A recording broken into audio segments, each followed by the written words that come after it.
लोकसभा में अखिलेश यादव ने महाकुंभ हादसे में मौतों के आंकड़े जारी करने की मांग करते हुए सीएम योगी पर हल्ला बोला। उन्होंने कहा, हमारे उत्तर प्रदेश के मुख्यमंत्री ने महाकुंभ हादसे पर शोक नहीं प्रकट किया। शासन प्रशासन मौतों के आंकड़े और हादसे को छिपाने की कोशिश करता रहा। जब प्रधानमंत्री और राष्ट्रपति ने शोक व्यक्त किया, तब 17 घंटे बाद उत्तर प्रदेश के मुख्यमंत्री ने शोक व्यक्त किया। लोकसभा में अखिलेश यादव ने महाकुंभ हादसे से संबंधित कई आरोप सरकार पर लगाए। उन्होंने कहा, महाकुंभ में लाशों को जेसीबी से उठाया गया। यूपी के मुख्यमंत्री ने शोक नहीं जताया। मलबे को कहां फेंका गया, किसी को पता नहीं। आंकड़े दबाए और छिपाए गए हैं। महाकुंभ में सनातन परंपरा टूटी है। जहां इंतजाम होना चाहिए वहां सिर्फ प्रचार किया गया और मनमाने समय पर अखाड़ों से स्नान करवाया गया। अमेरिका द्वारा टैरिफ लगाने के बाद चीन ने भी अमेरिकी कोयले और एलएनजी उत्पादों पर 15% टैरिफ लगा दिया है। अमेरिकी कच्चे तेल और अन्य उत्पादों पर 10% टैरिफ लगाया है। अमेरिकी राष्ट्रपति डोनाल्ड ट्रंप ने कनाडा और मैक्सिको पर 25% जबकि चीन पर 10% टैरिफ लगाया था। हालांकि ट्रंप ने मैक्सिको और कनाडा को 30 दिन की मोहलत दी है। ट्रंप चीनी राष्ट्रपति से भी बात करने वाले थे, लेकिन चीन ने इससे पहले ही पलटवार कर दिया। यति नरसिंहानंद गिरी ने सीएम योगी को खून से चिट्ठी लिखी है, जिसमें महाकुंभ भगदड़ के लिए अफसरों को संवेदनहीन बताते हुए कहा कि ये घटिया और स्वार्थी अधिकारी आपको किस तरह से मूर्ख बना सकते हैं।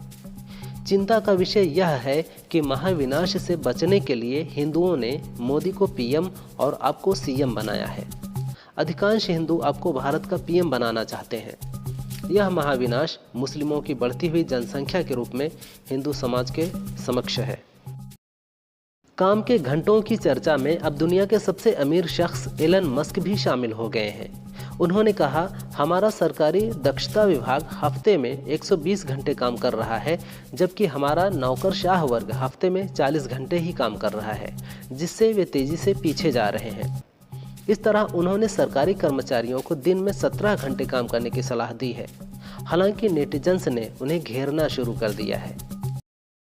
लोकसभा में राष्ट्रपति के अभिभाषण पर जवाब देते हुए अखिलेश यादव ने चीन के मुद्दे पर कहा, चीन भारत पर दो तरफा हमला कर रहा है। हमारी जमीन भी कब्जा रहा है और बाजार भी। अगर चीन ने हमारी जमीन नहीं कब्जाई है तो उन चैनल्स और पोर्टल्स के खिलाफ एफआईआर क्यों नहीं की जाती जो कभी कभी ये रिपोर्ट दिखाते रहते हैं। कुंभ हादसे की रिपोर्टिंग करने वालों के खिलाफ तो एफआईआर हो गई है। लोकसभा में जाति जनगणना के मुद्दे पर सपा सुप्रीमो अखिलेश यादव ने कहा, इस मुद्दे पर हम कांग्रेस के साथ खड़े हैं। हम उनके आगे खड़े होने को भी तैयार हैं। जातिगत जनगणना को अब कोई नहीं रोक सकता। जाति जनगणना होकर रहेगी। इस दौरान सत्ता पक्ष के सांसदों ने कहा कि दोनों दल आपस में टकराते हैं, तो अखिलेश ने जवाब दिया, कहीं कोई टकराव नहीं है। डबल इंजन टकराते रहते हैं।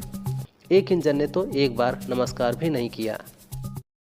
उत्तराखंड के बाद गुजरात सरकार ने भी यूनिफॉर्म सिविल कोड यानी यूसीसी लागू करने की दिशा में एक कदम आगे बढ़ा दिया है।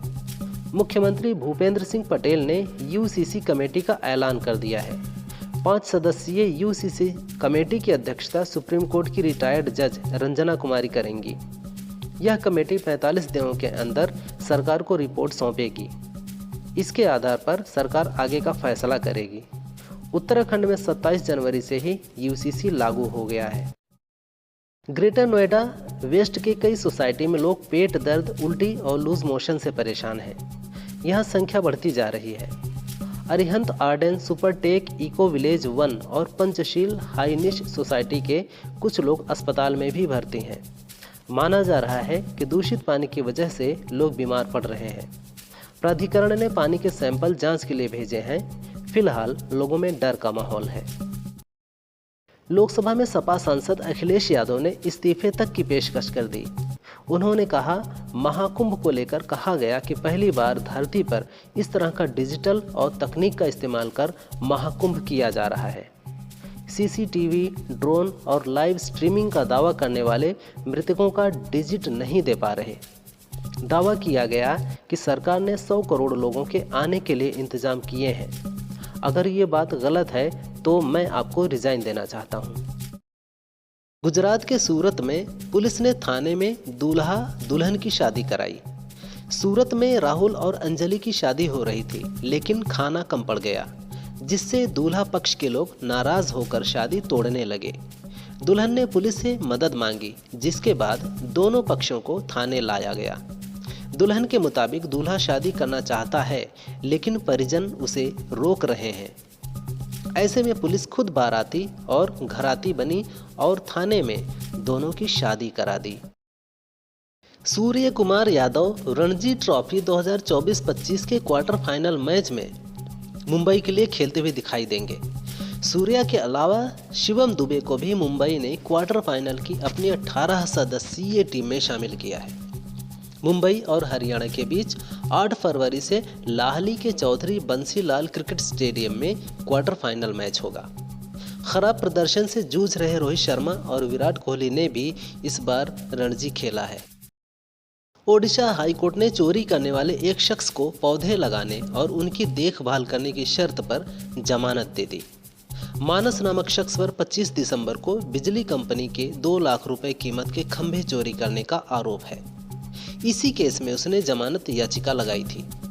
इस पर सुनवाई करते हुए हाईकोर्ट ने कई शर्तें रखी, जिनमें से एक थी कि उसे गांव के आसपास 200 पौधे लगाने होंगे और 2 साल तक उनकी देखभाल भी करनी होगी। सपा सांसद जया बच्चन ने प्रयागराज महाकुंभ में सबसे दूषित पानी होने और भगदड़ में जान गंवाने वालों की लाशों को पानी में बहाने का आरोप लगाया था। इस पर विश्व हिंदू परिषद के नेता शरद शर्मा ने कहा, जया बच्चन को गलत और झूठे बयान के लिए गिरफ्तार किया जाना चाहिए। महाकुंभ सनातनियों की आस्था और भक्ति का आधार है, जहां धर्म, कर्म और मोक्ष मिलता है। इससे करोड़ों लोगों की भावनाएं आहत हुई हैं। मुख्यमंत्री योगी और भूटान नरेश जिग्मे खेसर नामग्याल वांगचुक ने संगम में डुबकी लगाई। इसके बाद गंगा पूजन और आरती की, फिर अक्षयवट पहुंचे, वहां दर्शन पूजन किया। योगी और भूटान नरेश के साथ लखनऊ से विमान से बमरौली एयरपोर्ट पहुंचे, वहां से सड़क मार्ग से महाकुंभ आए। अरैल घाट से बोट में सवार होकर संगम गए और स्नान किया। इस दौरान भूटान नरेश ने योगी के साथ पक्षियों को दाना खिलाया और फोटो भी खिंचवाई। प्रयागराज में सीएम के दौरे को लेकर मंगलवार को हिंदू हॉस्टल चौराहे पर पुलिस ने बैरिकेडिंग कर रास्ता बंद कर दिया। वहां से गुजर रहे एक वकील ने इसका विरोध किया। इस पर चौकी प्रभारी नाका अतुल कुमार सिंह ने वकील को पीट दिया। जानकारी मिलने पर अन्य वकील पहुंचे और सड़क पर बैठकर जाम लगा दिया। पुलिस कमिश्नर ने चौकी प्रभारी को निलंबित कर दिया है। विभागीय जांच के आदेश दिए गए हैं। दिल्ली की मुख्यमंत्री आतिशी ने मुख्य चुनाव आयुक्त राजीव कुमार से कहा कि वह अपनी सोई हुई आत्मा को जगाएं। उन्होंने कहा कि आज लोकतंत्र राजीव कुमार के हाथ में है। इसके साथ ही उन्होंने चुनाव आयोग से मुलाकात का समय भी मांगा है। आतिशी ने कहा कि रमेश बिधूड़ी के कुछ लोग कालकाजी में झुग्गी झोपड़ियों में रहने वालों को धमकाने पहुंचे। हमारे पास उनकी तस्वीरें हैं, लेकिन आयोग व प्रशासन ने कोई ठोस कार्रवाई नहीं की। शाहरुख खान अपने बेटे आर्यन द्वारा डायरेक्ट की गई film the Bads of Bollywood को प्रमोट करने नेटफ्लिक्स के इवेंट में पहुंचे। इस दौरान शाहरुख ने स्टेज पर मजाकिया अंदाज में कहा, उन्होंने मुझे घर की मुर्गी समझ रखा है। उन्होंने मुझे स्टेज पर भेज दिया और कहा कि सब तुम्हें अपना शो दिखा रहे हैं, हम भी तुम्हें दिखाएंगे।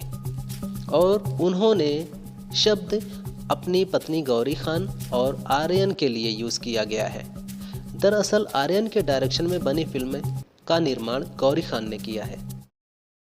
अखिलेश यादव ने कहा कि 2022 के चुनाव से पहले बुंदेलखंड एक्सप्रेसवे बना था। प्रधानमंत्री उद्घाटन करके गए, पानी बरसा और एक्सप्रेसवे बह गया। गोरखपुर लिंक एक्सप्रेसवे अब तक नहीं बना। पूर्वांचल एक्सप्रेसवे जहां तक हम करके गए थे वहीं तक है। गंगा एक्सप्रेसवे कुंभ से पहले बनने वाला था, अब लगता है अगले कुंभ तक बनेगा। उत्तर प्रदेश ने नरेंद्र मोदी को 3 बार प्रधानमंत्री बनाया, लेकिन उन्होंने प्रदेश को एक भी एक्सप्रेसवे नहीं दिया। दिल्ली में विधानसभा चुनाव के बीच चुनाव आयोग ने कहा कि चुनावों में बदनाम करने के लिए बार बार जानबूझकर दबाव बनाने की रणनीति पर ध्यान दिया जाता है। लोगों को लगता है कि चुनाव आयोग एक एकल सदस्यीय निकाय है, लेकिन इसने संवैधानिक संयम बरतने का निर्णय लिया है। हमने इस तरह के आक्षेपों को बुद्धिमत्तापूर्वक, धैर्यपूर्वक सहन किया है। आयोग में 1.5 लाख से अधिक अधिकारी काम करते हैं।